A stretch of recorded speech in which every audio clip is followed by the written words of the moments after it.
umayos. There. Um, Yan. Hayan. We're now live. So, habang naghihintay ho tayo ng mga kasama for the live, let's just wait a bit. Magpo-post lang tayo ng sandali sa Instagram. Ayan, because today we will be talking about the Binibining Pilipinas National Costume Show and the Jag Jeans na show. Okay? So, ayun, before we begin, let's just inform that we're going live sa Instagram para medyo dumami-dami tayo before we begin. Ayun. Ang daming magagandang national costumes in fairness dito sa batch na ito. There's a lot of things na hindi mo akalain mas maganda in person. So, yun naman yung maganda. So tonight we will be talking about sino-sino yung mga nag-stand out sa Jag Jeans, at least for me, and yung mga nag-stand out sa National Costume Show. Plus, there's a little bit of stuff that I wanted to point out during the National Costume Show mismo. Kasi, dahil, alam mo yun, dahil ang ganda-ganda na nung show mismo, it was marred by technical difficulties on the audio na hindi, parang it kind of ruined yung moment ng alamat na dapat sana medyo nabigyan naman sila sana ng focus, having their moment dun sa performance nila. Parang nagkaroon tuloy ng dip sa energy. So, yun. Wait lang muna tayo sandali. Hintay lang tayo ng mga additional na mga people na mag-join sa ating pa-live ngayon because ang ganda ng National Costume Show. I was able to get a lot of video na ang hirap pa man din mag-post sa Instagram, mag-post sa loob dahil mahina ang signal sa loob ng New Frontier Theater. But we were able to post a little bit of videos, a little bit here and there. Ayan. Sa live na very apparent yung audio problems, parang yung mixing may problema. Yes, Hajiev. Sobrang halata, sobrang nakaka-down ng energy yung audio na problema. And actually, bago pa lang nag-start yung live stream, bago pa lang nag-start yung show, nagkakaroon na ng problema sa audio. So, I'm not sure kung anong ginagawa ng mga tao behind the tech na team, the production team ng National Costume Show, kasi they were trying to fix it even before the live na show, tapos hanggang live dun sa mismong performance na ng alamat, nandun pa rin yung problems. And even if kung nakikinig kayo dun sa performance ng Fourth Impact, even dun sa performance nila, may naririnig kang audio na issue.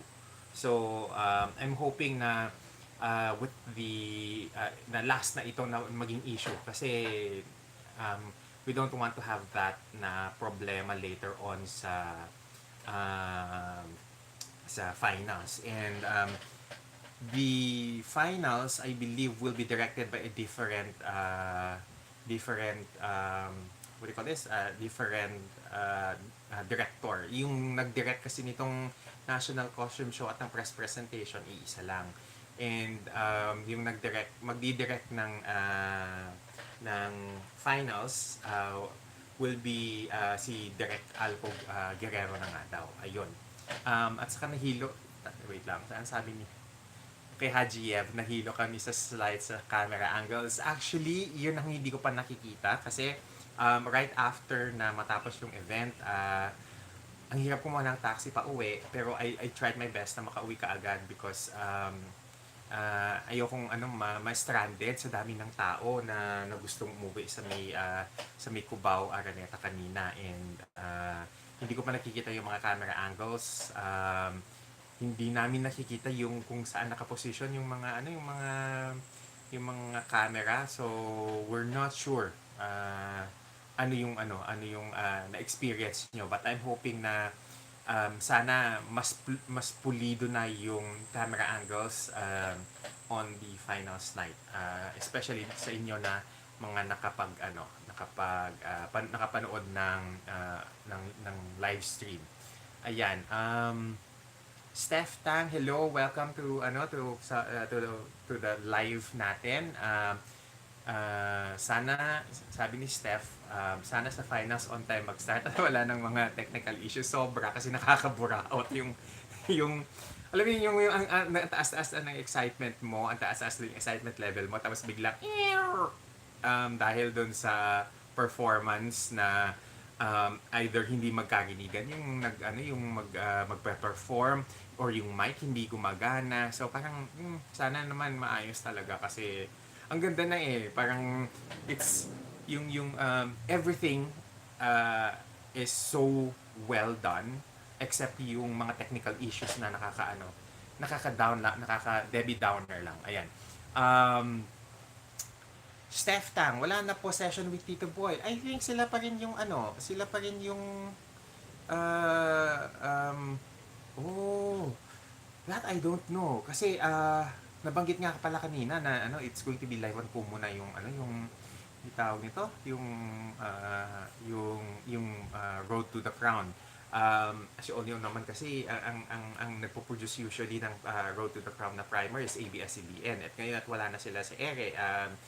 I am not sure if this is a direction that they did para ma-cover yung mga areas na dating pinupunaan ng ABS-CBN by partnering with other social media apps like Kumu. So I'm not sure about that. I'm hoping na sana meron pa rin silang Q&A session with Tito Boy. They were telling me rumors that I've heard before na part pa rin daw siya ng closed door interview. So I'm not sure about that. Hindi ko pa masasabi for sure dahil hindi ko pa nakakausap yung mga tao sa loob kasi busy sila. Ayun. There. Ano pa ba yung mga messages dito? Hajiev, nahilo kami ng slide sa camera angles. I hope hindi na magiging issue yan next finals. Johnny B, hello from Novaliches. Hello, live tayo from Murphy Cubao. Medyo windang lang dahil umuulan. Ang hirap sumakay ng taxi.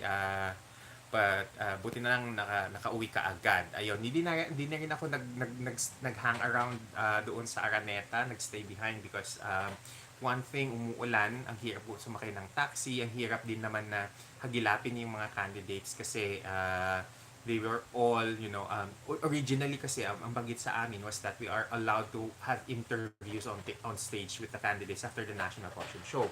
Pero dahil ang daming tao, dumog. Sobrang kapal ng mga tao. I mean, pag sinabi nilang sold out yung ticket net, sold out talaga kasi kita mo puno talaga yung yung venue. Tapos ayoko din makipagsabayan kasi 'di ba tonight yung concert ni Louis Tomlinson ng One Direction dito sa may Araneta. So kung naghintay pa ako, mas lalong pahirapan yung pag-uwi dahil ang dami ding manunood ng concert ni Louis Tomlinson, especially when I heard from Sir Hines Enriquez himself na sold out ang tickets on both na events. Ayun.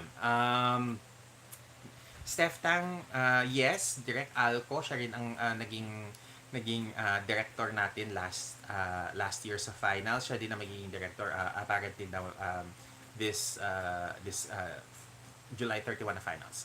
Haji F, overall glossy naman yung camera angles at audio lang. I agree, especially on the audio kasi yun ramdam namin sa loob ng Kia Theater. New Frontier Theater na pala siya ngayon. Leo Guard CG, Sir Jason, bakit di po rumampa si Diana Pinto sa Jag at Shane? Okay, sige na nga, anuhin na natin muna yan. Pag-usapan na muna natin yan before tayo natin pag-usapan yung national costume sa yung Jag jeans. May sakit si Diana. She was, ang sabi sa akin dito was, she was having stomach cramps since yesterday pa. So, the BPCI, the people in Binibining, Pilipinas, deemed necessary na pagpahingain siya. So, instead, what they did was, hindi na siya pinarampa doon sa Shein I think that's the pronunciation, Chien, na, na segment ng show at saka dun sa JAG. Tapos, they just allowed her to do her national costume presentation instead. Ayun. Bakit pa si Diana Pintora wala? Yun na nga, Steph. Dahil may sakit siya, so she missed the rehearsals yesterday. So, pinapasok lang siya ngayon for the presentation ng national costume. Herlene Nicole Budol stood out, best costume. Sabi ni Coach Erickson, I agree, she was one of the standouts, pero I think marami sila na nagkaroon ng very impactful moment on stage during the national costume presentation. So hindi lang si Nicole. Nicole had one of the biggest crowds cheering for her along with Tacloban, with Chelsea Fernandez and several other girls. Pero namumukod tangi na tumatatak si Herlene because of the massive, national costume that she wore. Okay. There is a question from... Okay, wait muna. Mamaya tayo sa question. Nag-hello si Art Laurent. Hello, Art. Kumusta? I hope na nakapanood ka nung National Costume Show kasi ang daming magagandang national costumes this year. I think it's... if ako ang papipiliin, this costume show has arguably the best costume collectively in any national pageant this year. Okay, Steph Tang. But last year, BBP produced na yung kay Tito Boy. Yes, yun na nga. But I am not sure if si Tito Boy magkakaroon ng appearance sa Binibining Pilipinas primer. But I am hoping na kahit papano isa siya sa mga panelists. Ayan. Toffee's World, yay, nakaabot ako. Nice to see you kanina, Sir Jason. Ang gaganda nila, lalo ako nalito. Hello, Toffee. Pasensya na kung medyo cut short yung kamustahan natin kanina. It's very busy, chaotic, and ang daming tao. So everybody is trying to get as much coverage from the event. And hindi na tayo nakapagtsikahan ng matagal. So, sa susunod. Ayan. Leo Guards CG, thank you po Sir Jason na walang anuman. I just hope na kahit papaano nakahabol si Diana doon sa scoring nung national costume na presentation. Ayan. Speaking of mga missing persons doon sa National Costume Show kanina. Of course, Diana nga hindi nga nakapagrapa siya si Ian at saka sa Jag Jeans. At least nandun si Nicole Borromeo ngayon. So I'm hoping na nakahabol siya doon sa scoring kasi scored event ang National Costume Show. Ayan. Leo Garci also said Graciela and Gabby for Natcos. Agree. I totally agree because pati din si Steph Tang, sabi niya agree din siya na Gabby din kasi yung overall na kaba ko for Gabby is that baka hindi niya kayang dalhin, hindi niya ma-translate on stage yung national costume ng maayos or magkaroon ng misconstrue doon sa intention ng kanyang costume presentation, pero ang ganda, ang linis ng kanyang presentation. Medyo nahirapan siya if you notice doon sa paglalakad dun sa pillars nung kanyang paa. It's supposed to mimic a stand or a pillar holding up the image of the Virgin Mary, pero ang ayos at very out of the box din yung ginawa niya doon sa national costume niya, and it was really well done and well represented on stage. Ayun. May mga hi GF, Herlene overdid it, especially yung last rampa niya. I think you need to overdo it para mapansin ka because ang dami magagandang national costume. Pa-shoutout daw po kay Justin Carl. Hello and welcome to my channel. Sana mag-enjoy kayo dito sa chikahan natin kasi marami tayong pag-uusapan with regards to the national costume show today. Art Laurent, sabi niya, best national costume is Graciela Liman. I agree. that she is one of the best national costumes this year. Bukas ko pa ifa-finalize kung sino yung mga nasa listahan ko. I need to review the video footages that I had para um, maging 100% na maayos yung at saka malinis yung aking ipapresenta sa inyo na best national costume na list. Ayan, Steph Tang. Yung kay Herlene, ginaya lang naman kay Hani last year. Not necessarily ginaya because there are different elements dun sa national costume niya. Aside from the fact that there is the Gigantes na costume, there was also yung very personal na attack dun sa costume where she embodied, yung pagiging hipon girl niya. Ayun. Hajiev agreed, loved Graciela's costume.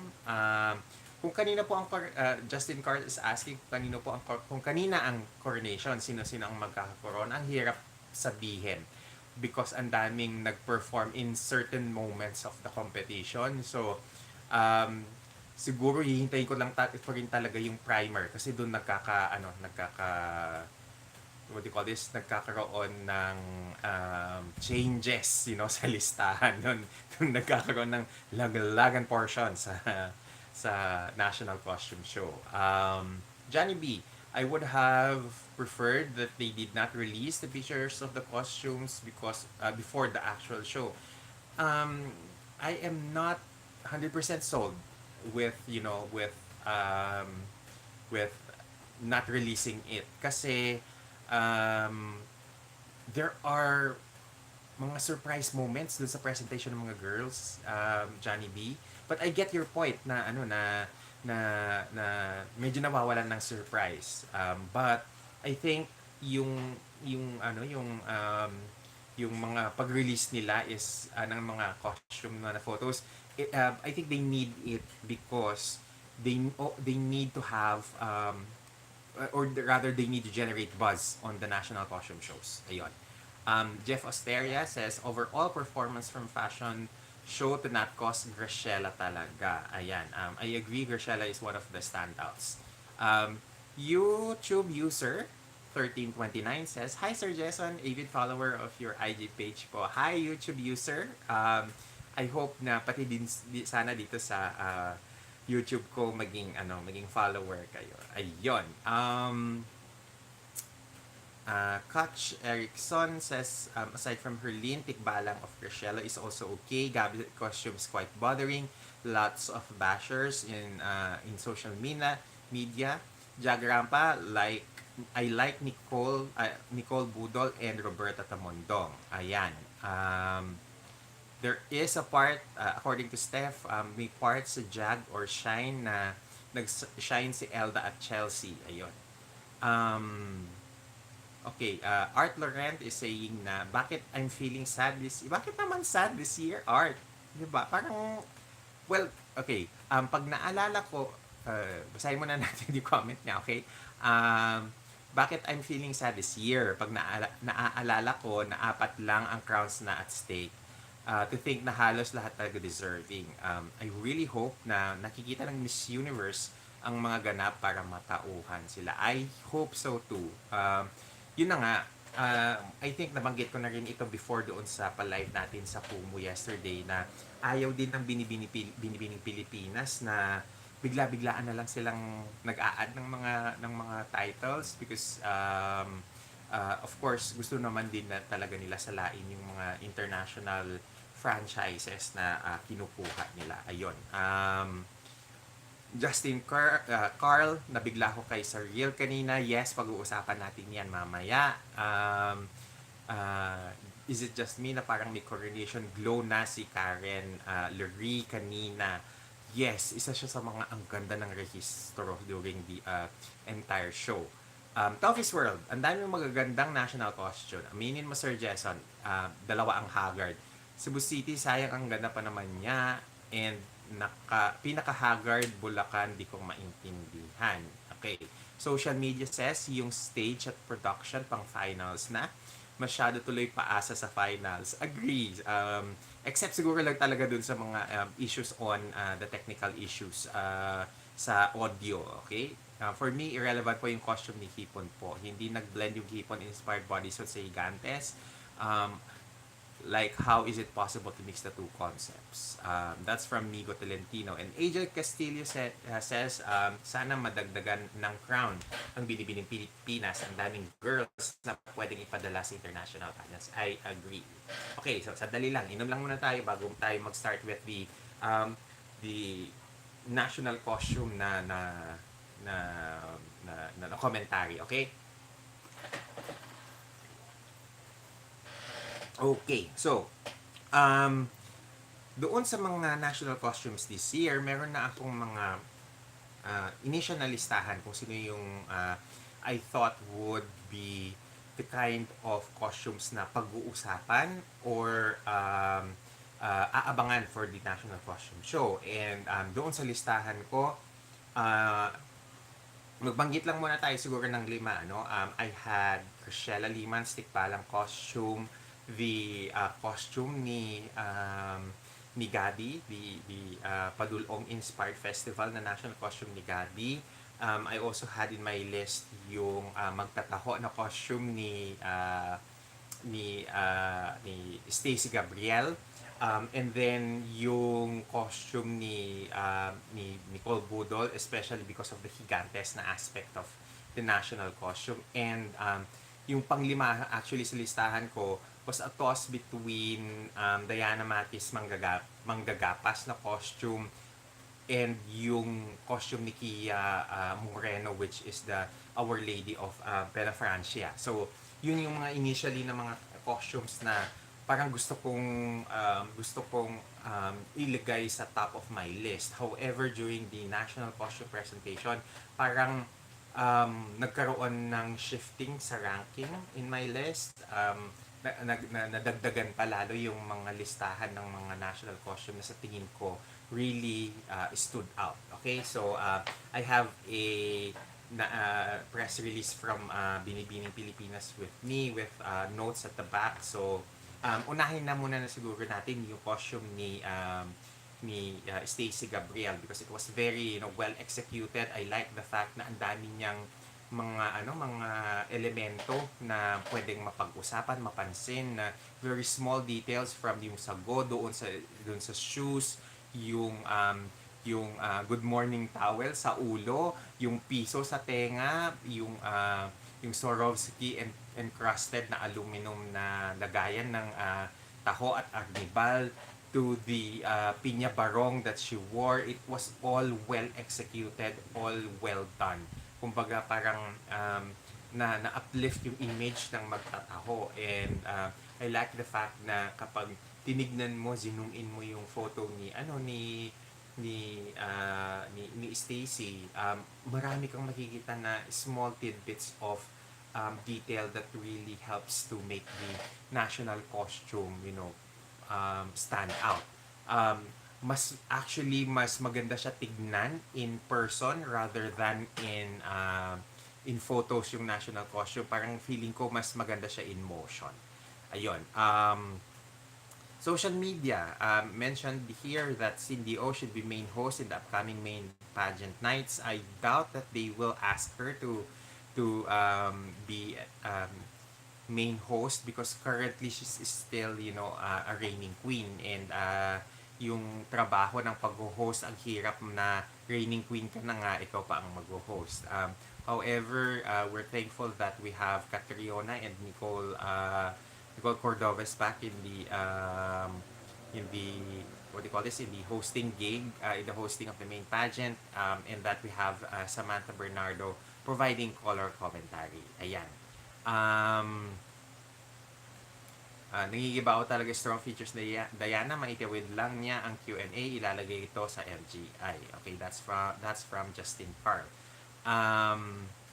Steph Tang, dalawa talaga ang Diana, klaruhin mo, strong naman ang dating nung isa. Pareho actually silang strong yung arrive in person. So, konting let's just be specific if which of the two Dianas yung pinag-uusapan natin. Umaasa ako na bubuka yung taho cans. Actually, ako din, I was hoping na hihinto si Stacy, tapos bubuksan niya yung taho, yung lalagay niya ng taho, tapos magbibigay siya ng taho sa mga judges para pang pansuhol for extra points for national costume show. 'Di ba? Parang for sure 'yun pag-uusapan 'yun sa sa sa mismong venue and sa social media, 'di ba? Um, nung lumabas, Kalista says, nung lumabas si Stacy sa stage, ha ha ha, yung mga tao nagcha-chant ng taho. Totoo, pati kami nagcha-chant din kami ng taho doon sa doon sa presentation niya. Ayun. Another girl that we really like yung costume niya is yung kay Crisalyn Moreno or kay Kia for short. Ang ganda nung Amor let me just make sure na I am reading this right. It's the costume is depicting the Amor a la Virgen de Peña Francia. Ayun. So very another Marian inspired na costume which really glowed on stage. Meron siyang LED, tapos tadtad siya ng Swarovski, tadtad siya ng pailaw at detalye. I actually like the costume on stage on Kia's presentation kasi parang mas naging alive yung what do you call this, yung costume itself. I am not just very convinced doon sa mga movements niya. Parang I feel that there needs to have a little bit more parang graceful or more ethereal na presentation doon sa kanyang national costume because I felt that dapat may konting reverence yung movements niya dahil she is depicting Mother Mary. Okay? However, I love the fact na lumulutang yung pagkamorete niya with her costume. I think that's one of the things na I am really, I was really looking forward to kasi may mga costumes na ang ganda tignan sa photos pero pagdating sa in person nagiging flat dahil hindi magbagay yung costume color doon sa skin tone ng nagsusot. And I think he has, very morena na look. Really complemented the national costume. Especially love the LED lights doon sa kanyang halo, doon sa kanyang crown, at saka doon sa kanyang veil. Okay, so Dorothy V. Jones, Gab's not cost only had to have a gown, not a pedestal. She sadly looked like a transformer from the hips down. I think there is a kwento kung bakit ganun yung kanyang national costume. So pag-uusapan na lang natin yan a little bit later on. Now, Diana Joy Pinto, yung kanyang national costume is by Renee Salud. And I said earlier, the reason why wala siya doon sa Jag Jeans is because pinagpahinga siya para meron siyang energy for the national costume presentation na part of the fashion show. Kasi yun yung score, I believe yun yung scored na segment. I think that it was a wise decision na since may sakit siya na ipinush pa rin niya yung magkaroon ng presentation for the national costume show. Okay. I love yung yung very nature-ish na national costume ni Jane Darren Henobisa. Very very representative din siya doon sa let me just make sure na I'm mentioning this right. Kabkaban Kabkaban Festival. The costume, as it says here in the press press kit, is that kabkab is a a kind of grass that grows abundantly in Cebu, and it pays homage. The entire costume pays homage to the patron saint of Karkar, Saint Catherine of Alexandria. What I like about the costume is not just yung depiction nung homage to their patron saint, but rather the overall ensemble itself na very very very flora yung arrive, yung depiction, and yung ang maganda kasi doon is bumagay sa kanya yung colors.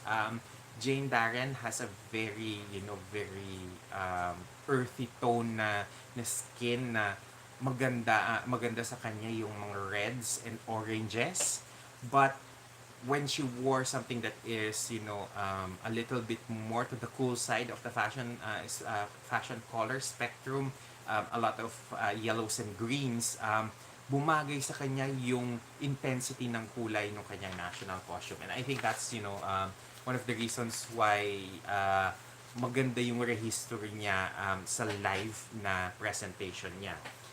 Of course, hindi mawawala sa listahan natin si Karen Lori Mendoza, who had a very difficult costume to wear on the stage. Sabi niya in person sa amin noon na when during the reveal of the National Costume Exhibit sa May Farmers was that mabigat talaga yung bahay kubo doon sa kanyang national costume. So, sabi ko sa kanya, kaya mo ba siyang ilakad? And she said na she's confident kaya niyang ilakad kasi hindi lang yung bayanihan na kubo yung titignan mo doon sa kanyang national costume, but also yung palay fields na nakadikit doon sa train ng kanyang outfit. So doon sa video makikita mo talaga na very calculated yung moves niya. Ingat siya doon sa mga movements niya dahil of course yung national costume niya may kabigatan nga. Ayun. Quick note on Elda Luis Aznar. She really worked the costume. Elda is one of the tallest girls in the competition. She stands 5'10". Dun sa costume niya na mas nagbuka pa siyang mas matangkad. She actually looked like a 6-footer in her costume with the very vertical panels dun sa kanyang skirt. Tapos yung very high na na empire na waist ng kanyang outfit. So it emphasizes Elda to have a smaller torso and a very very long na leg, and I think that's the reason why the costume really complemented Elda, kasi si Elda yung nagdala ng costume at hindi yung costume ang nagdala sa kanya, which happens sadly to some girls in the competition na ang tinitignan is yung costume, hindi yung babae nung nagdadala. Ayun. Binibini 7, Graciela Liman, yung kanyang tikbalang na costume is one of the best costumes, I would say. Papalabas pa lang siya sa stage, naghihiyangan na yung mga tao kasi everybody was expecting a very spectacular na costume, and it delivered. It really delivered doon sa impact na aspect. Super rich yung details ng costume. Hindi nyo siya nakikita siguro sa live, but may mga pearls, may mga rhinestones siyang nakadikit doon sa entire costume. She was wearing like I think a 15-inch or 20-inch na platform shoes. I'm not sure kung gaano kataas yung kanyang platform shoes, but it's really very very high. I think it was around 15 to 20 inches tall yung kanyang platform, and even the platform shoes, tad siya ng fur, ng fake fur, of course kasi may issue, may issue tayo sa paggamit ng toong fur ngayon because of animal cruelty, kaya I would understand if the entire shoe or platform na part is made out of faux fur, which is for me a much better option rather than use real fur. Okay. Medyo pasensya na kasi after after watching a documentary on how fur is created, medyo or rather created is harvested, medyo medyo cringy na ako a bit on actual na real fur, but that's altogether a separate discussion. Anyway, so going back to Graciela, she had one of the best costumes. For me personally, I think hers was the best costume in the entire competition. Ayan, sinabi ko na. Okay, may mga questions tayo dito. Doro, wait lang. Coach Erickson says, gandang-ganda rin ako kay Stacey Gabriel, but correct me if I'm wrong, it looks like she lacks height compared to other girls. She doesn't lack height naman. She's actually 5'5". inches tall, same height lang sila ni Samantha Panlilio. Um, Social media says, tama ba ako? Walang nadapa o nagka-problema sa execution overall super ayos. Yes, walang nadapa. Thankfully, nagkaroon lang ng mishap kasi dun sa I think it was SL, yung kanyang yung train na part ng kanyang skirt bigla na lang na tawag ito na natanggal from her habang rumarampa siya. Ayun. Um, Grabe yung bewang ni Graciela goals. Mukhang maliit yung bewang ni Graciela because I think may padding doon sa kanyang hips and sa kanyang butt nung kanyang national costume. Ay medyo medyo pronounced yung kanyang butt doon sa costume, and I think that's to how do you call this? To mimic yung very thick na thigh and strong legs ng kabayo. Ayun. Hajiev, grabe yung bewang ni Graciela. Goals. Yes, maliit talaga yung bewang niya. Social media says, umiilaw yung kay Kia Moreno. Yes, umiilaw nga siya. May LED nga yung kanyang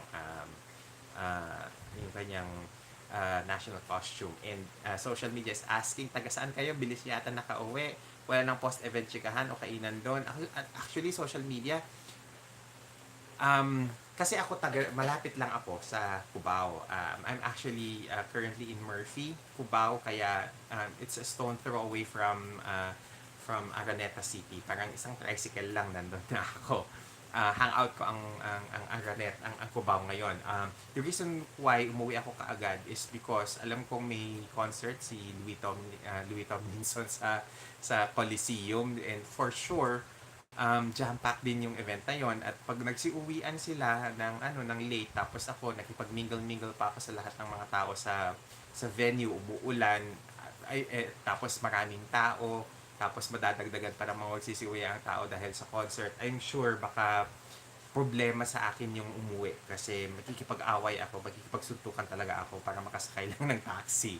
Ganun yung levels na kinakatakutan ko. So that's why I left early, as much as, in as much as I still want na sana to get interviews with the girls, pero tingin ko pagod na rin yung mga girls kasi nag-e-ensayo na rin sila since this morning din. Tapos may mga hair and makeup pa sila for the competition, for the presentation ngayon. So I would rather just hang out na lang muna with you, magpa-live para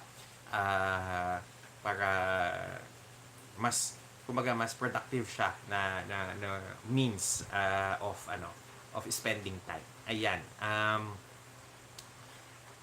Drew God says mas maganda yung Gigantes inspired costume ni Honey by Paolo. Yung kay Herlene kasi nagdala lang siya ng literal na higante. Pag-uusapan natin yan, Drew, later on. Art Laurent is saying na my prayers were answered, na safe lahat ng girls in their execution of showcasing their national costume. For I know that Madam Stella puts a lot of premium on every girl's safety and total welfare. Agree. Maalaga si Madam. Although hindi siya nagpakita ngayon sa National Costume Show, I'm hoping na sa finals makita natin si Madam. Okay. Wait. Social media says, I think next time they should consider having this event tied up with the National Commission for Culture and Arts. I think that would be perfect because Catriona, the host of the finals, is also a ambassador for the NCCA. So I know, maganda sana maging tie-up yan. Then, okay, let's now talk about yung kay Herlene Nicole Budol. I know there's a lot of you guys na nagko-comment ngayon na on the fence kayo with Herlene's costume.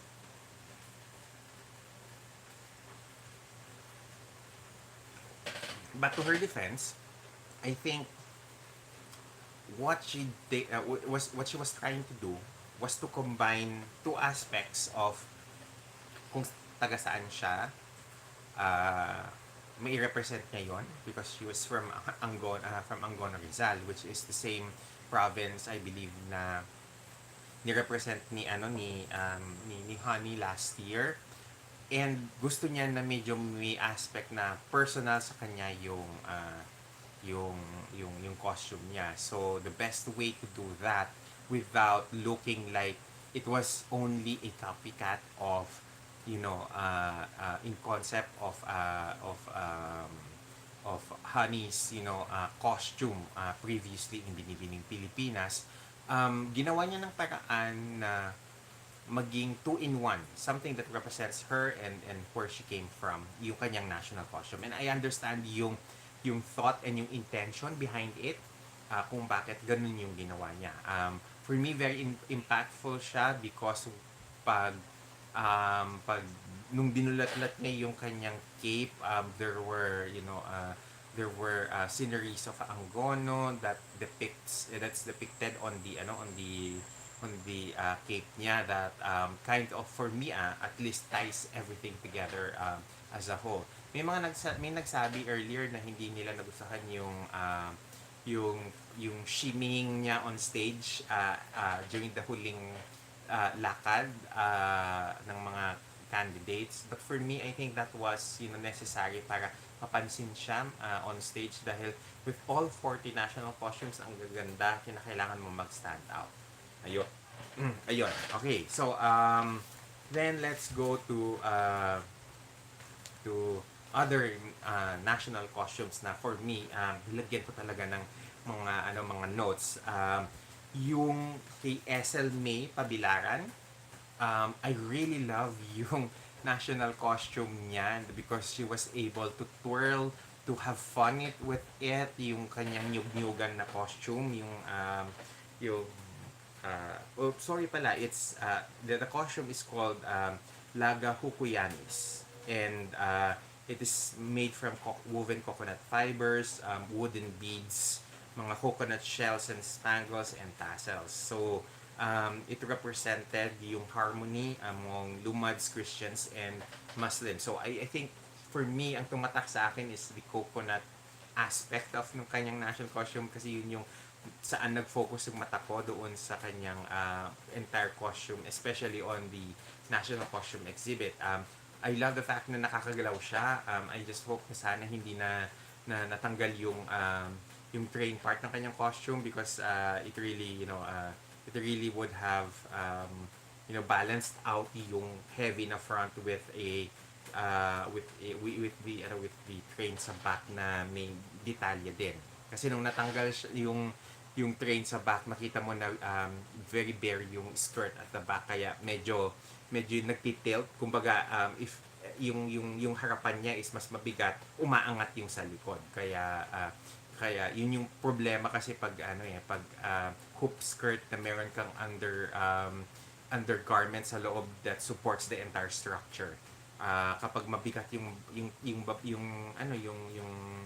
costume sa front, nagtitilt up yung sa likod. Okay? But I love the way that she presented it. She was all smiles. She was very happy in the presentation. Okay.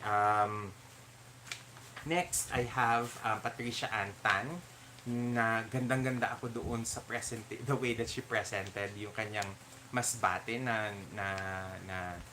ranchero inspired na costume. Now, the thing about this is that not a lot of candidates from Masbate would wear something that is very representative of Masbate in the Binibining Pilipinas pageant.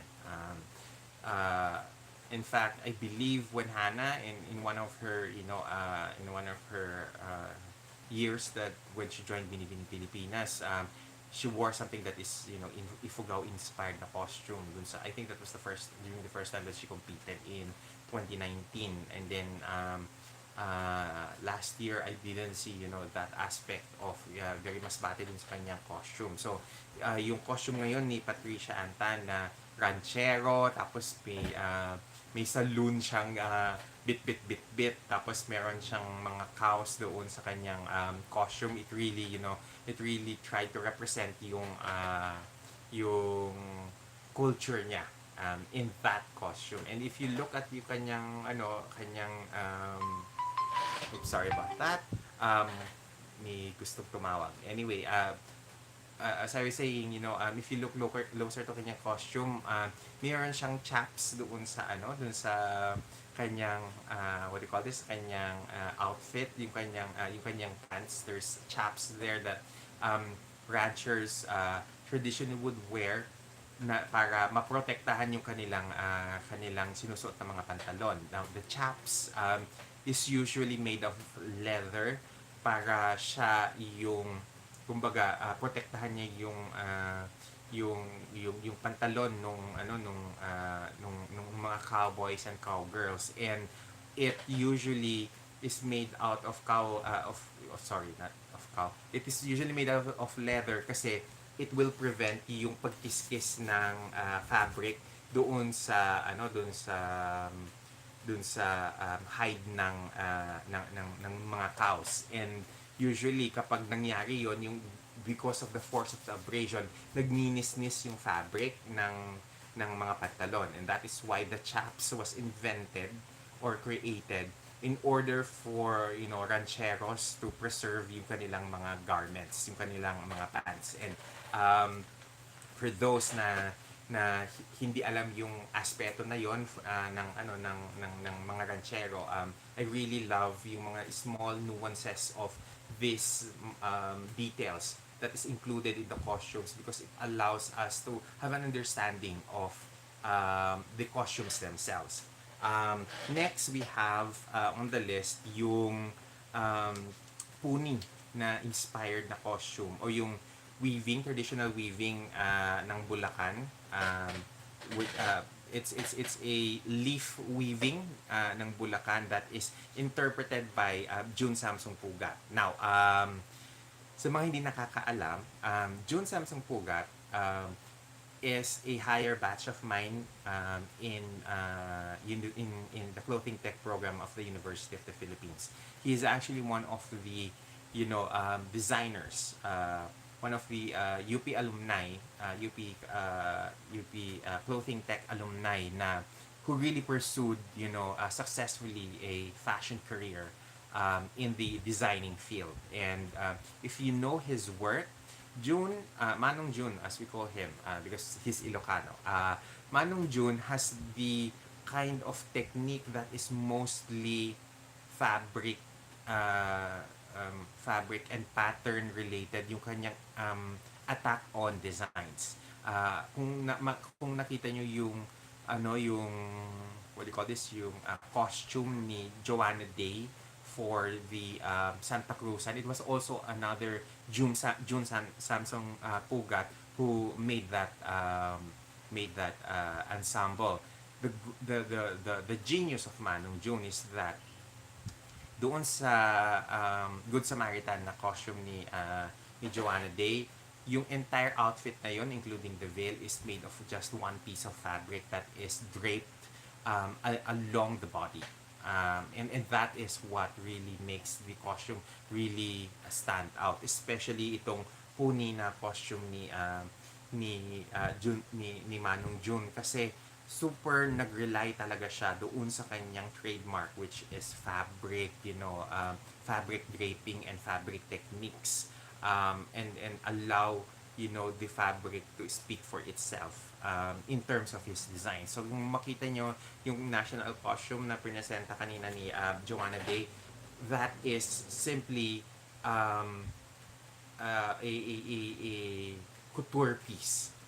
It's not something that you can do na pwede mong gumawa ka lang ng basic pattern, hanap ka ng mga pre-made na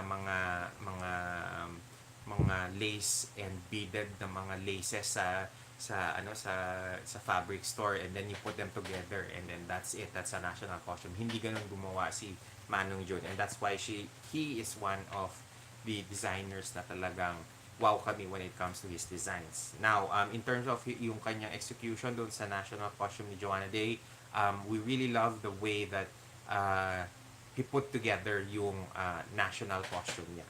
Now, we also have Nika May Bernardo in our list na ang ganda-ganda yung nung flora inspired na costume niya. It's it's inspired by the Halamanan Festival, and it really showcased yung flowers doon sa kanyang mga costume, doon sa kanyang costume. And yung mini stage or arco na dala-dala niya, ang galing nung the way that it was made, na hindi niya kinakailangan, magtulak or anything, na hindi visible yung challenge na pagpresenta niya nung buong arco doon sa National Costume Show kanina. Ayun, I think baka there's a possibility na baka itong si Mika May isa sa mga biglang bubulaga among the top 10 na best national costume sa na ipopost ng DBP later on. Okay, next we have magbasa muna siguro tayo ng mga comments dito, okay? Let's have this comment by Dorothy V. Jones. Jasmine Omai's costume was the traditional costume I appreciated. Many young designers don't know when to stop adding unnecessary details. One can't represent everything about her province. I agree that Jasmine's costume was, very simple as compared to the malafloat na mga costumes ng ibang mga binibinis this year. I love the lilac on her. Bumabagay sa kanya yung kulay. But I think for me, yung talagang kulay na I would really love for Jasmine is actually mint, or something that is between sky blue and mint green yung shade. Kasi mas nagbumukha siyang fresh and bata in that color. Although I love the lilac as well on her, I am partial to more pinks and mints for Jasmine. Okay, Art is saying, iba talaga ang Binibining Pilipinas. Angat sila sa lahat ng aspects on how to really manage and run a national pageant.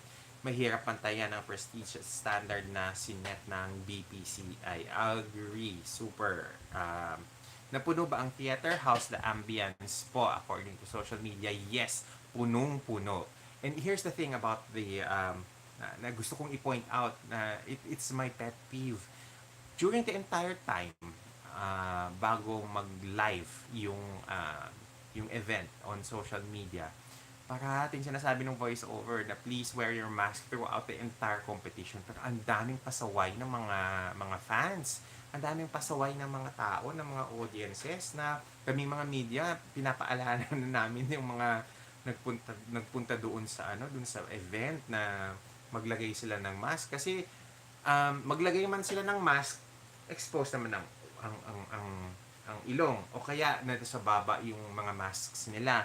Or sometimes they would really talagang tinatanggal nila yung mask, tapos pag may nagpaalala sa kanila ilalagay ulit, tanggal na naman ulit pag wala nang nakakakita sa kanila. And that's really, pet peeve sa amin. Kasi kung alam lang nila na lahat ng mga media na nagpunta sa venue were asked to do a antigen test, thankfully provided by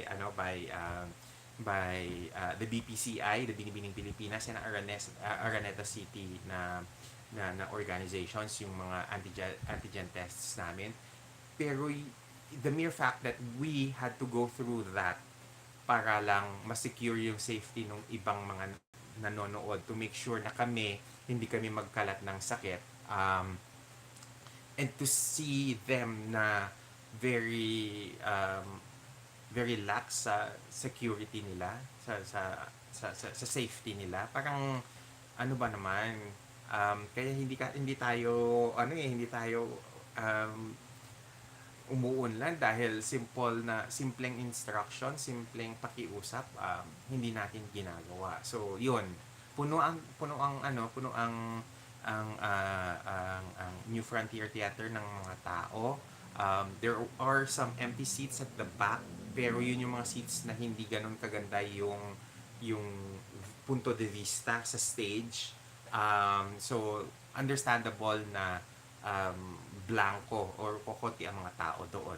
So but the areas where punong-puno ng tao is the VIP area at saka yung sa taas. Ayun.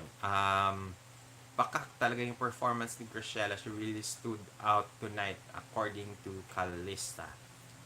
YouTube user 1329 says, Hi Sir Jason, pwede po bang pag-explain ang setup ni Graciela with Paula and KF? Like, anong aspect yung hawak ng isa't isa? Hindi po ba mahirap mag-cooperate pag may too many entries on stuff? Sinasabi nilang too many chefs spoils the broth. I don't think it applies with Graciela kasi si ano naman si Paulo ang alam kong involvement niya is the National Costume Show, tapos siya yung tumutulong lang on Graciela to have connections with designers. That's as far as I know. Paano yung setup nila with KF and Paulo? Graciela is still being trained by KF. The good thing kasi with KF is that the girls are allowed to have their own glam teams, and I think Paulo is the one of the people na bumaback up kay Graciela on the styling na aspect. Ang KF naman very concerned lang naman sila with the styling, with the logistics perhaps, and with the training na part aspect ng pero yung actual na kung sino yung kakausapin ng mga girls for their national costumes, for their makeup, I think kanya-kanya na nilang diskarte yun. So and knowing KF, hindi naman sila ganun, hindi naman sila mahirap kausapin in terms of in terms of kung ano yung mga gusto ng mga girls. Ayan. Art Laurent, so Murphy ka lumipat, yes. Kasi mas mabilis yung pagpunta sa Araneta because of the proximity. Rod Vinfield, the tikbalang costume over Gigantes, over the top si Herlin. Again, as I explained earlier, I think warranted na medyo may pagka over the top si Herlin because she needs to get attention because of the 40 gorgeous national costumes tonight. Maganda ang stage, pero I think again from Rodville Fiel, maganda ang stage pero I think nagka-problema yung tech sa live performance. Overall okay naman, yes. I think talagang kinakailangan pang ayusin yung tech, yung audio tech na aspect kasi umpisa pa lang meron na kaming naririnig na hindi maganda doon sa feedback ng audio sa venue na kung minsan doon sa pagpasok pa lang namin, di pa nagla-live, nagte-test na sila ng audio, there is part na biglang nagfi-feedback ng ang sakit sa tenga, yung feedback ng microphone, and then they would stop and then try it all over again until maayos nila. And unfortunately, kahit sa performance din ng Fourth Impact, naririnig mo yung huwinging na tunog ng feedback ng mga mics. So I hope hindi maging issue yan on the finals. Ayan, let's now go back to the standouts na nabanggit ko sa national costume.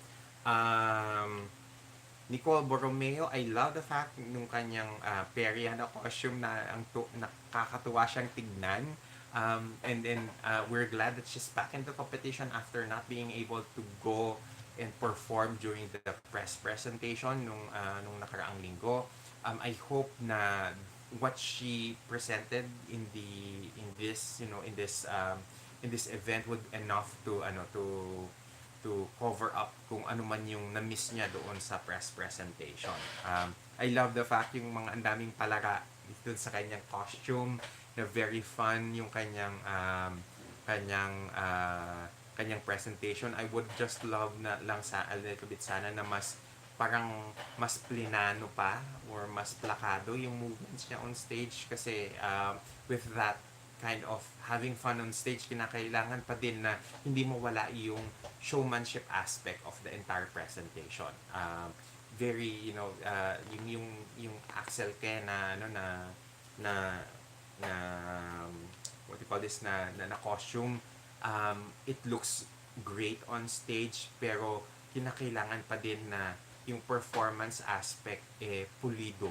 Kinakailangan pa din na planado, plakado, saka malinis yung presentation, even if you're just, having fun on stage. Ayun.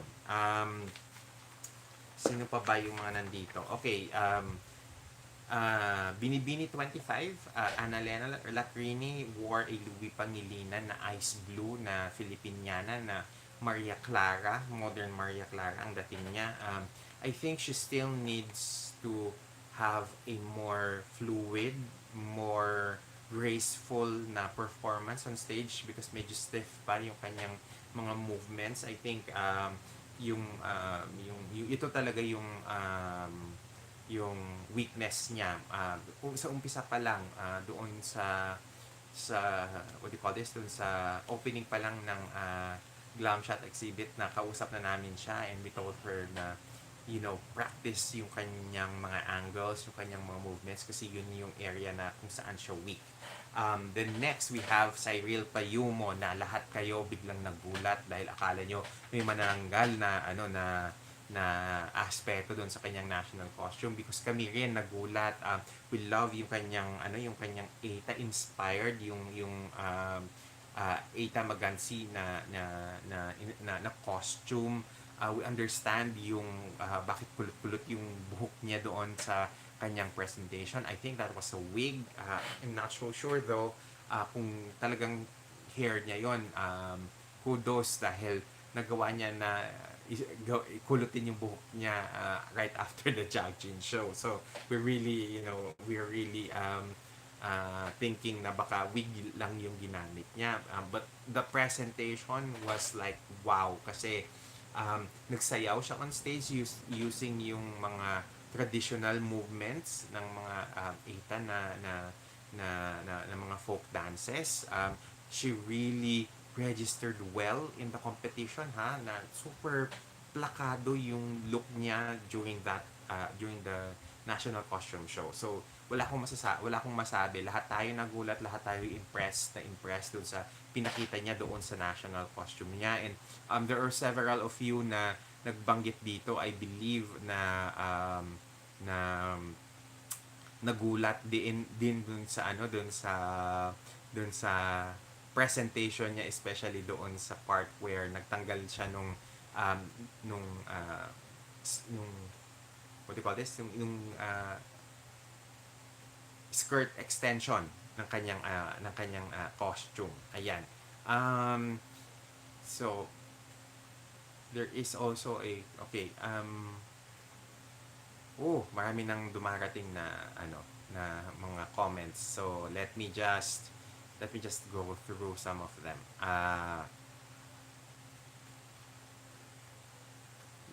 Kalista saying na hoping na yung mga NatCos from Binibining magamit sa international competition. Superb craftsmanship. Sayang kung national pageant stage lang magagamit. I think the reason why hindi nagagamit yung mga malalaking costumes sa ibang bansa when we compete is because ang mahal ng excess baggage. I think yun yung isa sa mga what do you call this? Mga hindrances why we don't see those large costumes at the international stage, because yung excess baggage nakakapurita po talaga in terms of how much you spend on them. Ayun. And then there is I think a question. Lawrence Martinez. Hi, Sir Jason. Hi then, Lawrence Martinez. Can Honey Cartesano still join the pageant again? Thank you. I think she's already at the borderline of in terms of age. I think she's already 27, and kung 28 yung pinaka ceiling age, medyo mahirap i-push. I was hoping talaga na Honey would would at least end up as a runner-up last year. Chismis lang to don't quote me on that, pero dun sa anim na nakoronahan nung 2021, ang chismis was that Honey was around 7 or 8, number 7 or 8 sa ranking ng mga girls. Hindi ko, I cannot, I cannot, um, I cannot, hindi ko kayang sabihin na, ano, na, na totoo yung chismis na to, pero, ako naniniwala ako na doon sa ganda ng performance ni Honey, she could have placed that high. Ayun, na kinapos lang siguro sa ano, kinapos lang siguro talaga sa scores na ibinigay sa kanya dahil may mga mas mataas ang scores ng na mga girls during the competition. Ayan. Haji F. Uh, Nako, wag na nating ano sagutin yan, Haji F. Kasi every girl is doing their best, is trying their hardest naman talaga in the competition. Ayun. Um, okay, Art Laurent. Gusto ko or gusto ang style ng KF na very welcoming sila for collaboration. Whether it's Pro Media, Paolo Ballesteros, Chandelier Monte Carlo, and Wilbert Tolentino. Lalo silang lumaki at lumakas. I agree. Because at this point in time, you cannot be very, very camp-centric na it's your way or the highway. You need to be able to collaborate with a lot of people nowadays kasi masyadong malaki na yung mga or rather nag-expand na yung level of difficulty ng mga pageants ngayon, that you really need a lot more people to help you out if you are a candidate. Dorothy V. Jones, I asked fashion design professors. To them, the costume should stand as art or a representation of a province or country, even without the added structure on or contraption. I agree to a certain degree because I do teach fashion as well. But when it comes to pageantry, you're not just trying to represent, the culture, but there is also an aspect of showmanship that is infused into that. Kaya, even though if I would really love a very clean, very traditional, very fashion na terno or Maria Clara into the national costumes na nilalagay na ikinocompete na iko-compete ng mga girls, hindi ko rin sila masisi that they want the extravagance of all of these contraptions kasi dun sila na napapansin. Ayun. Next, we have Coach Erickson. By the way, have you any idea about the alleged cheating of 2 candidates on the Jag Denim online poll? Some trained eyes noticed nagbuga sila ng likes and views using auto liker and auto views. Okay, coach or coach na lang siguro, no? Parang butch. Okay, coach, I think moot point din kahit na magpalabas sila ng pera for auto likes. You know why? Because it will only get them so far. The auto likes will only get them into the top 10, but it will not win them the award. You know why? Kasi pag napili na yung top 10, ang JAG organization are the ones who will pick from the top 10 kung kanino nila i-award yung JAG Denim Queen na title, na special award. So, naglusay ka lang ng pera, hindi naman din ikaw ang magugustuhan nila later on or ipipiliin nila later on. I know that may mga paid na mga accounts where you can pay for auto likes, but then again, naglusay ka ng pera and then paano kung hindi ka manalo ng Jag Jeans na special award, di ba? Parang ano lang ano lang siya, parang naglustay ka lang talaga ng pera and it was just waste of resources. Art says, guys, please don't forget to like this live stream para naman lalo pang ma-inspire si Jason to do this live stream regularly.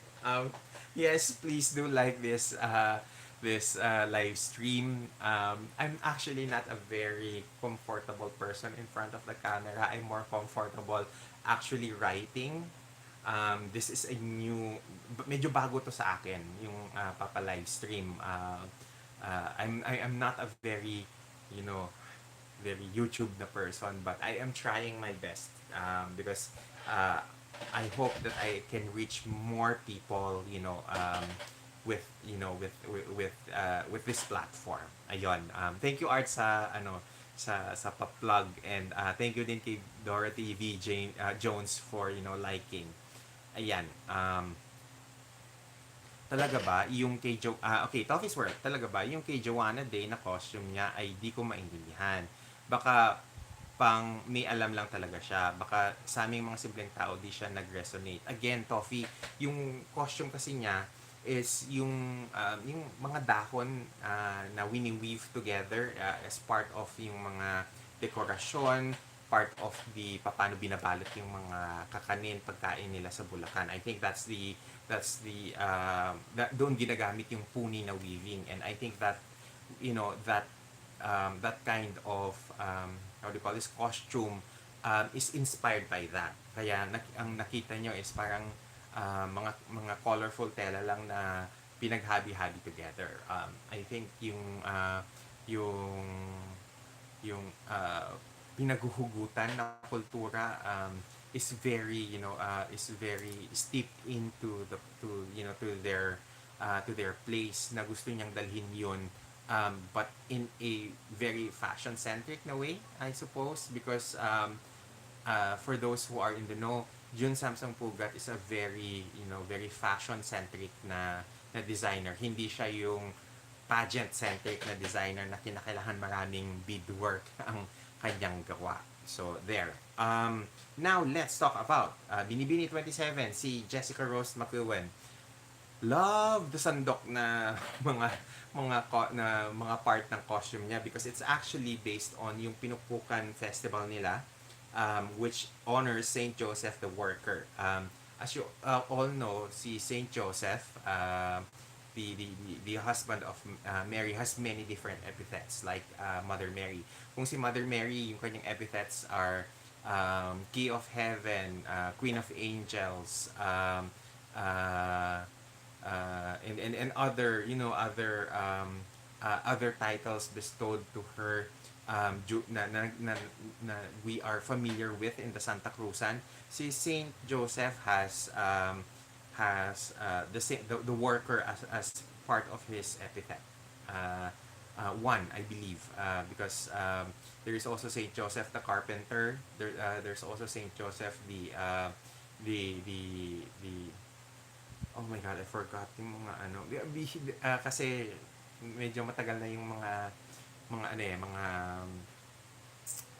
yung panahon na nag-aral ako sa isang Catholic school, na nakakalimutan ko na yung mga epithets ni Saint Joseph. So, the two that I'm aware of is Saint Joseph the Worker and Saint Joseph the Carpenter. So, yun, it pays homage to Saint Joseph, especially on the worker na part, because doon sa Pampanga, where Jessica is representing, they have this Pinupukan Festival where yung mga laborers nila, they do yung mga tools na ito for a living. And I like the creativity behind the costume, kaya isa siya sa mga napansin ko talaga doon sa National Costume Show. Then let's talk about Gabi, kasi ito kasi si Gabi, yung kanyang national costume, very controversial and very it's a, as I said kay Tita Lavinia before, it's a conversation starter. Yung kanyang padulong na festival na look, it looks like, dun sa mga hindi naintindihan yung costume, half of the costume is yung portrait ni Mama Mary, and then the lower part of the costume is like a pedestal where dinidisplay yung image or yung statue ni Mother Mary at tinatransport from one port to another during their Padulong Festival. That is why akala nyo parang medyo yung nag-comment na medyo Transformers yung itsura nung national costume. The reason is because of that. Tinatransport yung image in a pedestal from one port to another. Kaya naiintindihan ko siya. Now, the reason why the costume of Gabi is a conversation starter or is a conversation piece, it's because how can we be okay with, let's say, the national costume of Tia Moreno, which is depicting Our Lady of Bena Francia, or even that of Charmaine Lima in 2017, where it was inspired by the Nuestra Senora La Naval. So how can we be okay with those where it is also the same image of Mama Mary and not be okay with this? It is like, okay tayo sabihin natin, okay tayo na kumain ng patatas kapag ang luto niya is pochero. Pero hindi tayo kumakain ng patatas kung ang luto niya is uh, ano ba, afritada ba, or caldereta, right? So medyo medyo uh, it's a costume that invites debate, and I like the fact that it invites debate because it allows us to be more informed. Kasi if we exchange information, we exchange points of views, mas lalo tayong na naliliwanagan about the issue. What I really love about the presentation ni Gabby is that hindi bastos yung presentation niya, yung paano niya inilakad, paano niya ipinakita yung costume. And I think that is very important because intention is something that we really need to take into consideration. Kung may malice yung intent sa paggamit ng ganong costume, then definitely we should be all up to our arms to it. But kung respectful yung intention, bakit ganun yung kanyang costume, then we should also try to listen yung kanyang side, because this costume is polarizing. At one hand, may mga tao, may mga fans who really love the idea, and then there are other people who are not necessarily pageant fans, who are, who think that this is too much. So that's what I like about this costume. Pinag-uusapan siya, and if I may say so, I think this costume would be on my top 2, top 3 national costumes this year, because the way that Gabby showcased this costume does invite conversation rather than mockery. And maganda yung pinakita niya doon sa presentation na niya ng costume, na very respectful the way that she moved on stage, very hindi niya kinakailangan um, um, maging over doon sa kanyang presentation, and that for me counts. Okay, uh, Baba Miguel, Nicole Bermejo's chances. Parang she lost steam after her absence sa press presentation. Did not dig her not cause and her... Okay, I'm not gonna read that na lang. Did not, basta sabi niya hindi niya nagustuhan yung presentation na sa national costume. I cannot say for sure kung ano ang magiging consequence ng hindi niya pagpunta sa press presentation. However, she is trying. She is giving her best. Kung hindi man siya maka-keep up dito sa national costume, meron pa rin naman na Parade of Beauties, and merong primer, Road to the Crown primer, na pwede niyang paghandaan. Kasi yun yung importanteng part na kinakailangan natin maintindihan. Hindi iisa lang ang preliminary competition ng Binibining Pilipinas. There are actually 3 or 4 of them. I've written extensively on this topic. Meron pa akong YouTube video on this topic, kung ano yung mga events na kinakailangan magpakitang gilas yung mga candidates. Kasi ito yung mga events that they are probably scored. So, check nyo na lang yung blog site ko, or yung itong channel ko dito sa YouTube for that topic, where I explain extensively kung ano yung mga scored, possibly scored na mga events. Then Tovy's World, same sentiments. The performance ni Cebu City. I don't like the Bali-Bali One Rampa and the costume itself. perya daw, pero wala akong makita na perya eme. I think for me, kasi ako nag-focus ako sa mukha ni Nicole na she looks happy doon sa kanyang na ginagalaw-galaw niya yung kanyang costume. So again, I think as I said earlier, there needs to be a plan, an intentional way of movement doon sa kanyang national costume for it to work. I think it's okay na very happy siya doon sa kanyang national costume, pero there is also an aspect na tingin ko hindi niya naayos or hindi niya napagtuunan pansin, which is the showmanship aspect of the national costume. Kahit na maganda yung national costume niya by Axel Ke, kung hindi maganda yung paano niya nirampa, paano niya napresenta, it kind of, uh, it kind of still defeats the purpose, kumbaga, na ang ganda rin costume pero hindi mo nadala ng maayos. Dorothy V. Jones also agree na I thought the Peria costume was going to turn into into a roleta. Ayan. Pa-attendance kay sabi ni Ravian G. Quesada. Hello and welcome to the channel. Medyo isang oras na tayong chumichika dito. I hope na medyo medyo maaga kang dumating kanina at na narinig mo yung mga naging discussion points natin earlier. Okay, Baba Miguel, ang harsh naman to comment mo, Baba. Ayan, Steph Tang, I think yung mga candidates ngayon may sariling game plans at may say talaga, hindi dependent sa camp. Yes, I think so too. Maganda na rin yung hindi sila masyado reliant doon sa decision making ng camp kasi sa dami din nila, di ba? Sino yung may attitude daw sa media tungkol sa service workers? No comment. Check mo na lang yung Instagram post ko about that. Kasi tapos na tayo sa patsaa na yan. Ang next na patsaan natin something about pageant orgs naman.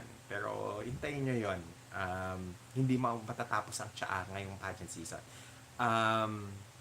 Leogard CG, sabi niya matakot sila kay Cyril, ibang mga atake yun. True, and nakita naman natin doon sa national costume niya kanina.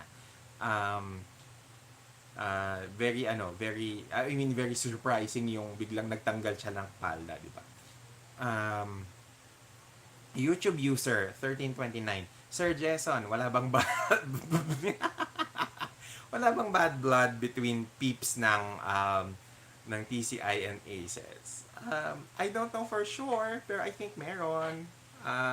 Hindi ko lang masabi for sure kung ano ba talaga. But ganito na lang yun, guys. Kung ang camp taon-taon na lang nalalagasan ng mga tao para mag-establish ng panibagong camp.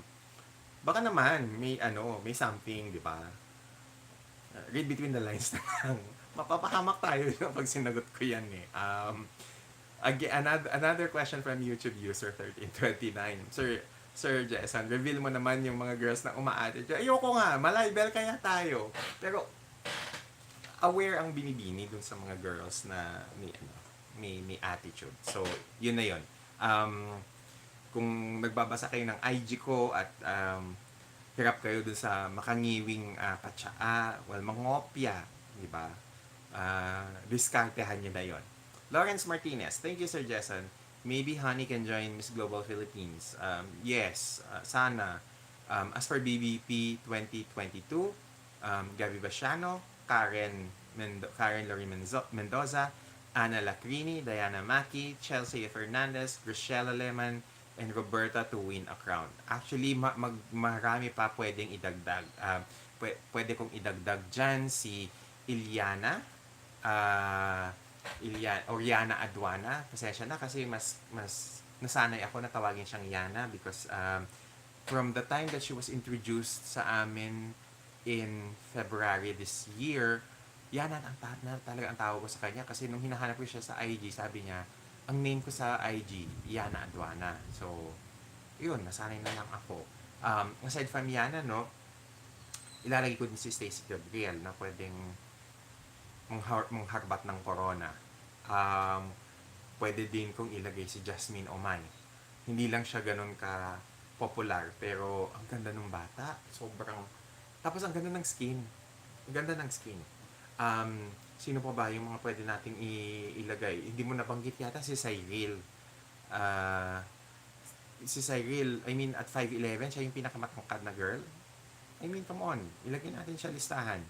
Um, Parang mataas din sa ranking si Garcella this last year. I think so. I'm not sure though kung ano yung ranking niya doon sa top 12. Drew Gab, hello Drew Gab. Sir Jason, may nag-jeepney inspired costume na ba ever? And bakit ang Binibinihi nagpapa-evening gown prelims at closed door interview? May closed door interview sila, Drew. Hindi lang siya televised. Yung they did, although they show in the previous na Binibining Pilipinas pageant, they usually show the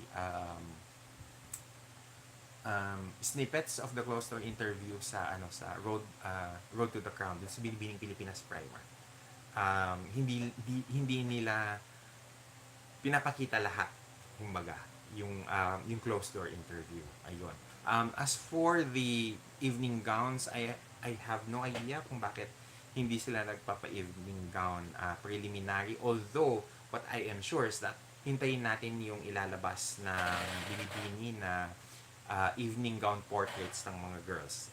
What Sir Patrick Henry told us is that may ilalabas silang evening gown portraits na very editorial lang dating.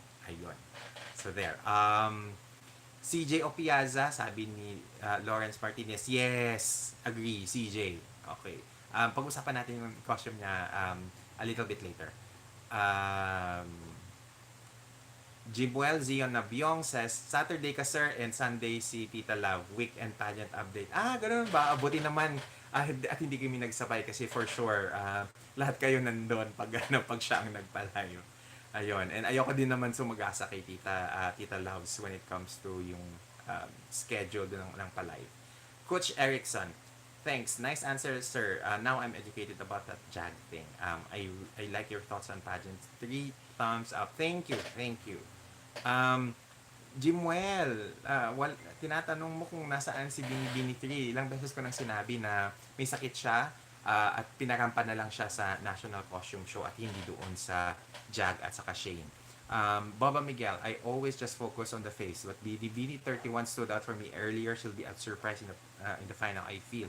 Yes, Binibini 31 is Yana Adunganan na sinasabi ko na ring light, parati siyang may darang ring light sa mga personal appearances niya. Ganun kaganda ang kutis niya. She actually reminds us of a young mutya na datul na ang porselana ng skin na mala Eva Patalinhog din. Hajiev, I hope Rochella, Karen L, Gabby, Diana M win the crowns. I'm not yet decided which crown should go to whom. Hope they don't lose steam, especially sa finals night. Yes, sana nga po. Steph Tang, hindi naman sa pagtotolerate, pero I think may action ang BBP and JAG if merong mag-formal complaint. Tas i-prove dapat. Kaso wala naman yata. So paano ma-prove na hindi yon organic? Again, even if sabihin natin na mag-auto likes yung mga candidates for their JAG for the JAG genes na voting, again, moot point kasi ang pipili from the top 10 is the JAG genes na organization. Ituloy mo lang pagpapalay stream of friend at because lalo pang mahasa ang confidence mo at lalo mas maging fluid ang flow of thoughts mo. Pansin ko na lesson mo na yung pag-stutter mo. Happy for you. Thank you, Art. I do have a problem, stuttering problem, since I was a kid. I think because ganito kasi yan. When I was a kid, I was taught to speak in English. And as a kid, kapag syempre ikaw lang yung hindi nakakaintindi ng local language sa school, matutukso ka talaga. So I think part of that is trauma din sa dahil hindi ka maka-relate sa mga classmates mo. So there was a time where I really focused myself na pag-aralan yung Tagalog at saka yung local language in order for me na makarelate sa mga classmates ko. So English medyo nauutal ako because I probably, at the back of my head thought na this is the language that I should not be using. Kaya ganun siguro. I don't know. I'm just psychoanalyzing it. Agree with Binibini 31, which is Josa, sabi ni Leogard CG. Yes. Super. Ganda niya talaga in person. Coach mo, what are the chances po of Karen Lurie? Naman, corona yan. I have a feeling that this year, yung mga, regardless if they're newbies or they're repeaters, kung sino yung mga performers, sila yung magkakaroon ng corona. And Karen naman, hindi mo maitatanggi yung mukha. Tandaan nyo po, 50% ng scores ng mga girls is beauty of face. Baba Miguel says, Karen Lurie will be crowned.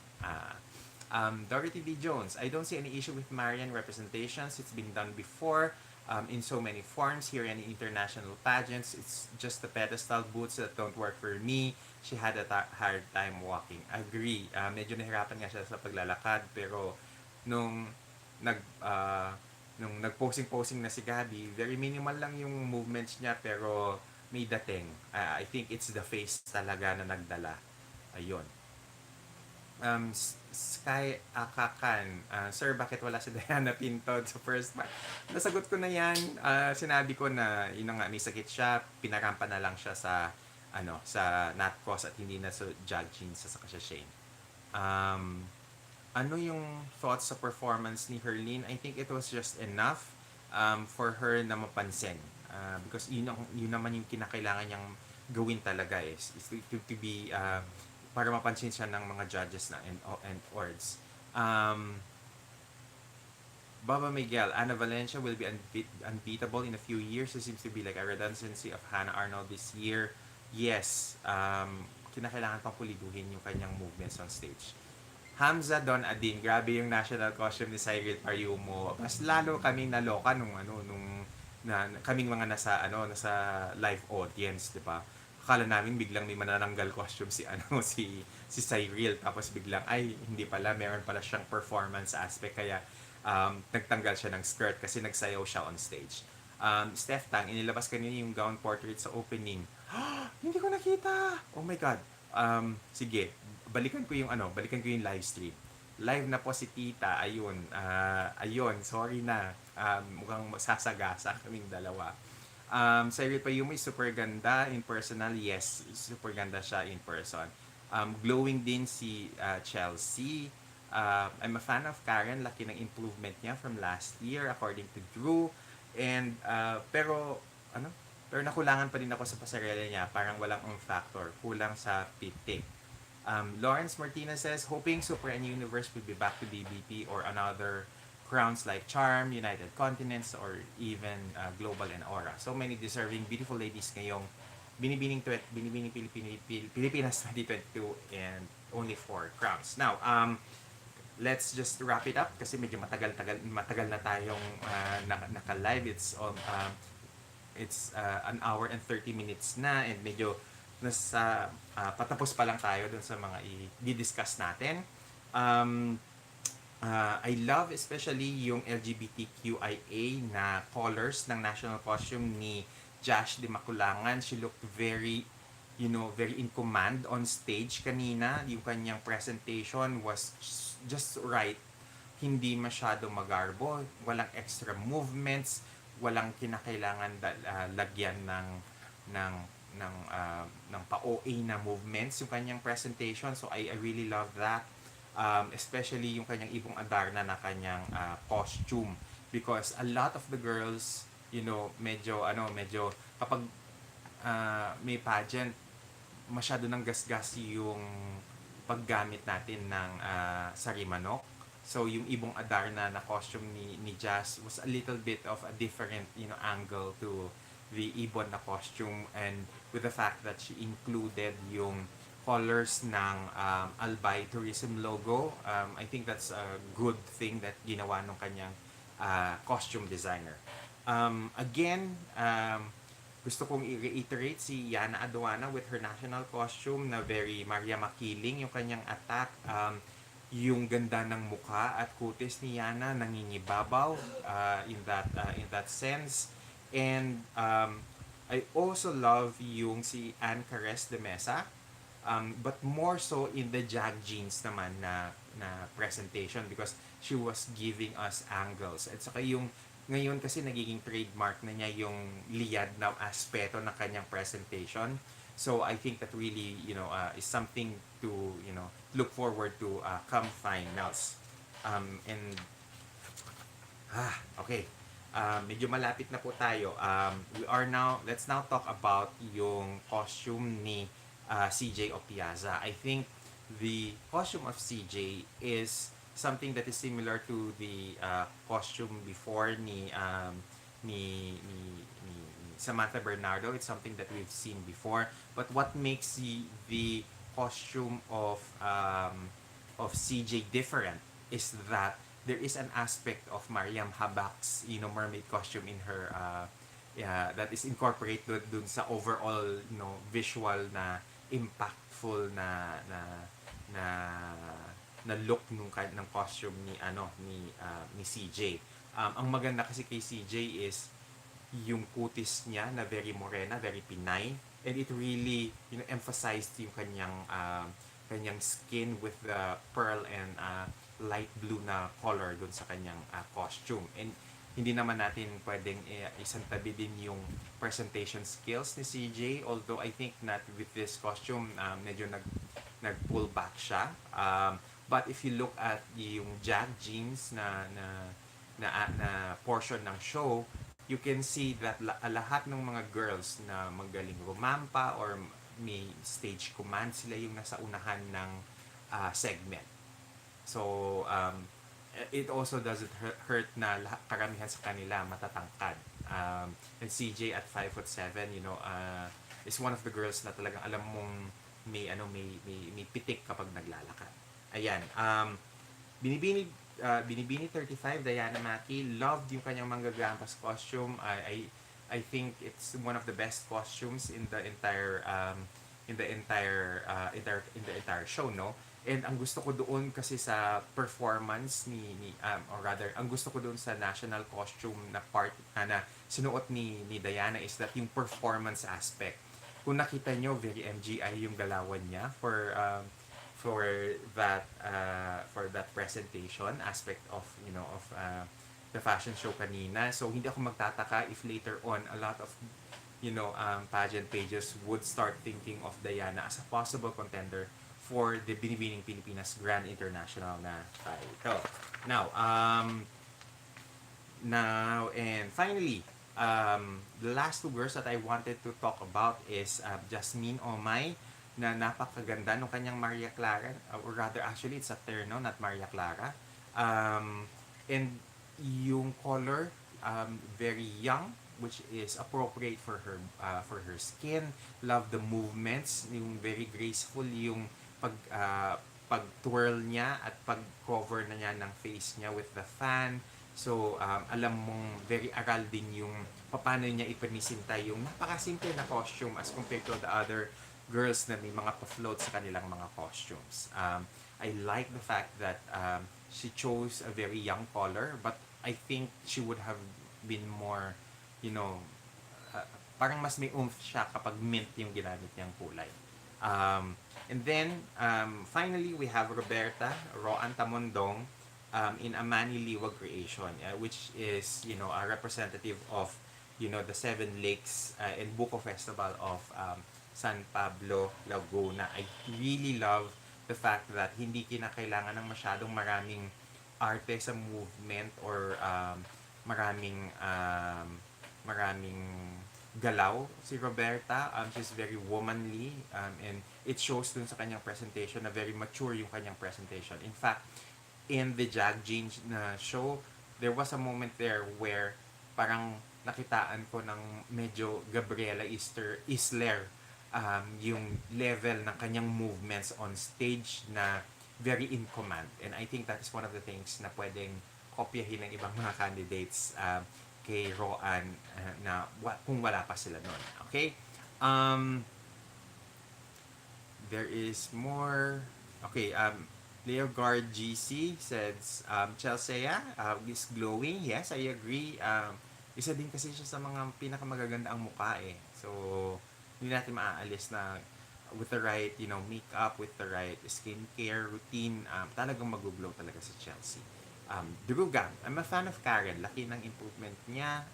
I think we've read this comment na before.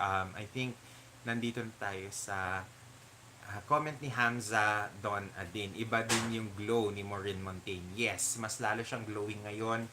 When we saw her during the Super Buds na finals, super glowing niya talaga. At saka, pag tinignan mo yung mata niya, it's not just one color eh.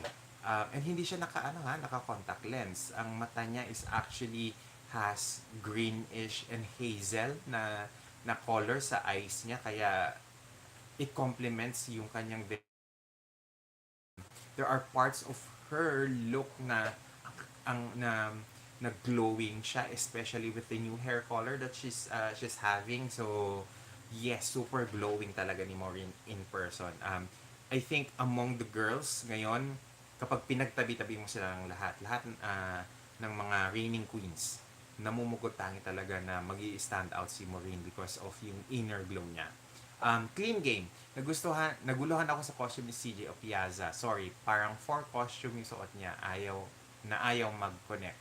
For us naman, the performance aspect of her national costume was important din naman sa amin. Kaya I think if you are able to present your costume in a fluid and very well done na manner, it doesn't parang nagiging secondary na lang kung masyadong maraming rekado yung kanyang costume. Ayun, I think sobra na tayo sa allotted time. I actually wanted to have only around maybe an hour na pa-live stream natin ngayon. But I'm very grateful sa malahat ng mga sumubaybay at jumoin sa atin tonight sa ating pa-live na session. So, I hope na sa mga susunod na mga pa-live natin, join ulit kayo because marami tayong pag-uusapan. Especially, paparating na yung primer, which is going to be on the 25th, and the Parade of Beauties, which is going to be on the 23rd. Ayan. So, that's it from me, guys. And happy Saturday, happy weekend sa lahat. Art, happy Saturday and breakfast because you're in a different time zone. So hello, good morning na there. For the rest na nandito sa Pilipinas, it's good evening and thank you very much for joining me tonight. Okay, so see you again soon in our next na mga pa-live na session. Take care mga ka-scripters and take care and see you again soon. Okay? Bye-bye.